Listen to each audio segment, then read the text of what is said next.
要养猪秘籍。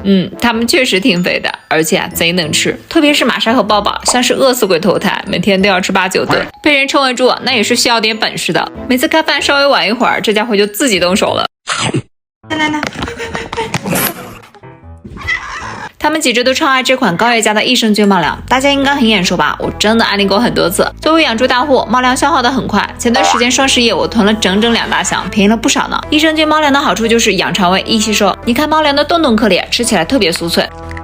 虽然玛莎经常被称之为猪，但玛莎的骨骼确实比正常的猫大一些。你看它爪子有这么大的。如果想要贪吃不胖，就要像抱抱一样，每天早晚跑步，空的时候再练练功。这是什么造型啊？请别治啊！你懂个屁！